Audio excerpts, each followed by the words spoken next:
And it's time for Move Well, Live Well, and I'm joined by Dr. Peter Chimenti, hand surgeon with PCI Orthopaedics, and we're going to be discussing issues that affect the hand and wrist, specifically repetitive stress injuries. Yeah. Exactly right, Chris. Thank you so much, first of all, for having me on. It's a pleasure to be here. I look forward to hopefully sharing some tips and tricks that can help your viewers with some of their hand issues. Right.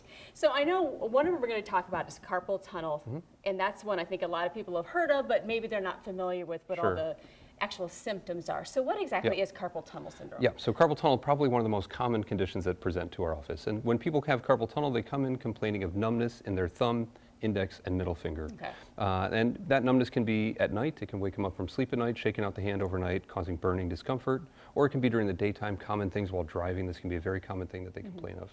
If we take a look at the model quickly, we can see why that is. We'll see that there's a nerve. The yellow thing right here is the nerve, and that actually branches out to affect the thumb, index, and middle finger. So that's why people get that numbness in that specific area. And literally the nerve is running under a tunnel. This tight band right here, this ligament, pushes on that nerve, causing it to get numb. So that's what people are going to come in complaining of primarily. Okay. And when should they actually seek professional help with that? Yeah, absolutely. So one of the first things they could think about doing at home is avoiding the kinds of things that are going to precipitate the condition. Right. So vibration exposure in particular can be one of the things that trigger it. So using power sanders or jackhammers, which is pretty rare, but I mean, the more they're exposed to vibration, they're going to trigger that condition. So avoiding it, resting it, and taking time, that's a theme we're going to see throughout a lot of these repetitive injuries, giving it time to heal. Right. From there, the best thing to do at home is a brace. So you put a brace on this thing at night. Doesn't have to be anything fancy, just keeps the wrist nice and neutral, not bent back, not bent forward, nice and neutral, and try that overnight. And that helps most people so they can sleep through the night. Okay. If it's at a point where they cannot, where the brace isn't enough and their quality of life is impacted to the point where they want something else done, then it's time to come seek care, and at PCI we can certainly help out with that if they come see us. Because I know a lot of people, that's part of their job, so they have to, you know, that repetitive motion. Right, they can't, and sometimes like, they can't stop it. Right. Exactly. Exactly. Yeah. The next one we're going to talk about is one that I'm a little less familiar with. It's trigger finger. So what is trigger finger? Yeah, so again, trigger finger, another repetitive kind of overuse injury. And so it can be associated with some metabolic conditions, so diabetes can predispose you to getting trigger finger, sometimes rheumatoid and some thyroid conditions. In the absence of all those, then it's usually overuse or repetitive use. So again, same advice would apply. Rest, take some time for things to heal, take some ibuprofen if you can tolerate it. But what's happening with trigger finger is that there's an inflammation or a tendinitis of the tendon. We can see that on the model. Right here is where the problem is. So people are going to report pain in their palm. And the finger literally will trigger. It'll get caught down in flexion and it'll snap back out straight. And that's a pretty dramatic thing, hard to miss clinically when you see it in the office. And the problem again is located right here. So to treat it, we can give them at home, what people can consider doing is putting a splint on it so that they don't sleep with the finger bent down. Again, it's one of those things where in the middle of the night and first thing in the morning, they're going to wake up with that finger locked down and be pretty painful. Yeah, so what they want to do is for at home, just put a simple splint on it and see if that fixes it.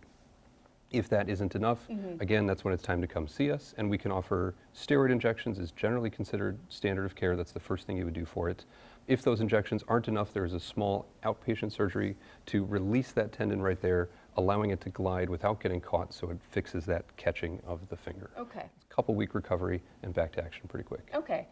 We're going to also talk about texting thumb, which I feel like is kind of a newer, I guess, repetitive injury because, yes, you know, 20 years ago we didn't text as much. Now, I don't know, we're on our phone how many times or how many hours a day? All the time. And I notice my hand like cramping up if I'm on it, you know, either texting or playing games. And is that kind of what?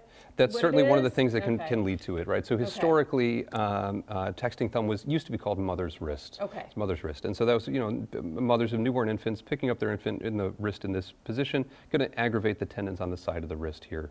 And we can see that again on the model here. We see these two tendons as they are running under that tight tunnel. Same idea as the trigger finger where the tendons are getting pinched as they run underneath that band of tissue. With texting thumb, as we interface with that technology, we generally bring our hands in flexion and our thumbs out to the side as we're using the fingers like this.